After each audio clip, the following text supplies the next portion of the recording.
Exactement une année après, certes que Goma a connu des affrontements dans la ville ici. Il y a eu des échanges de tirs. Cela a sérieusement affecté la population en date du 27, 28 et 29 janvier 2025. Certainement, la population a vécu des traumatismes pendant cette période, pendant les premiers mois de la prise de Goma par le M23 AFC. Et également, c'était dû à une forte présence de Wazalendo qui était ici dans la ville pendant l'état de siège. Il y a eu des armes qui ont circulé dans la ville pendant une longue période à l'époque de l'état de siège. Et cela a eu des conséquences même pendant la prise de la ville de Goma parce que des couches de bandits ont pu exister dans la ville. Et il fallait qu'il y ait un moment pour démanteler tous ces réseaux-là de Wazalendo et des 40 voleurs. Et donc, après cette période-là de ratissage, aujourd'hui, nous respirons la paix dans cette ville de Goma grâce aux services de sécurité qui ont été mis en place par l'AFC M23. Et donc, à ce jour, le phénomène 40 voleurs n'existe plus. Il n'y a plus des assassinats ciblés. Les changeurs de monnaie peuvent vaquer librement leurs activités jusqu'à excitant sans être inquiétés. Et aujourd'hui, la circulation se fait 24 heures sur 24. On n'est plus inquiété par l'insécurité, par la barbarie, la tracasserie des forces armées qu'on a vécu à l'époque de l'état de siège. Mais aujourd'hui, si on se rencontre avec un militaire de l'AFC M23, que ce soit tardivement ou pendant la journée, on n'est pas inquiété, on se sent plus en sécurité qu'en danger. Exactement, tout le monde le voit, ça se fait voir à l'ENI.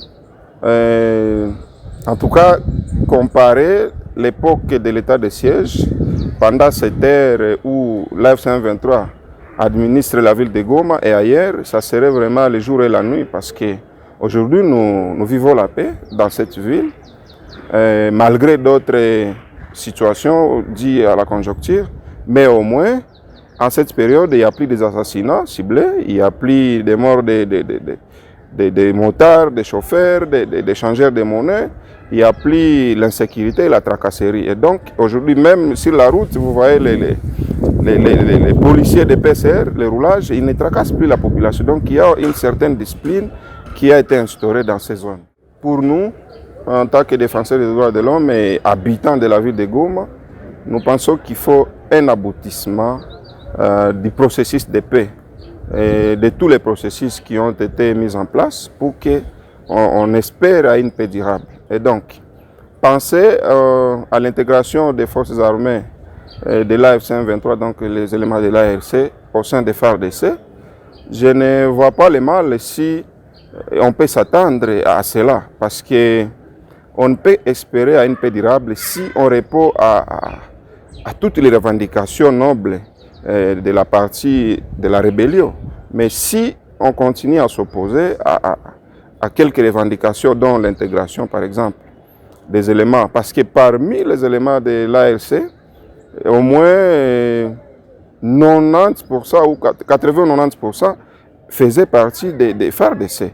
Et ils sont enregistrés dedans, ils sont dans la base de données, et nombreux continuent à recevoir peut-être leur salaire, mais aujourd'hui, c'est coupé et c'est consommé peut-être à l'état-major, mais ils font partie de la base de données.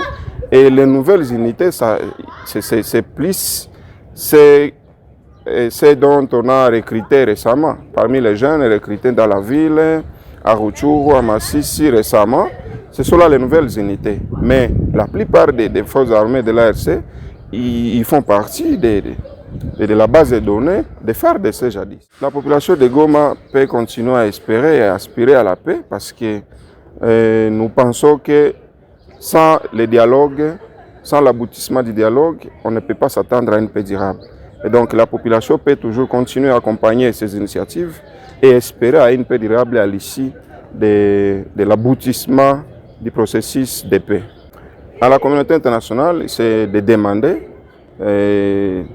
leur implication effective pour que ces processus de paix aboutissent, parce qu'il se fait que le pouvoir de Kinshasa continue à exploiter cette situation pour des calculs politiques, tout en sacrifiant la population. Pendant que nous, en tant que citoyens, en tant que population, nous attendons à la restauration de la paix.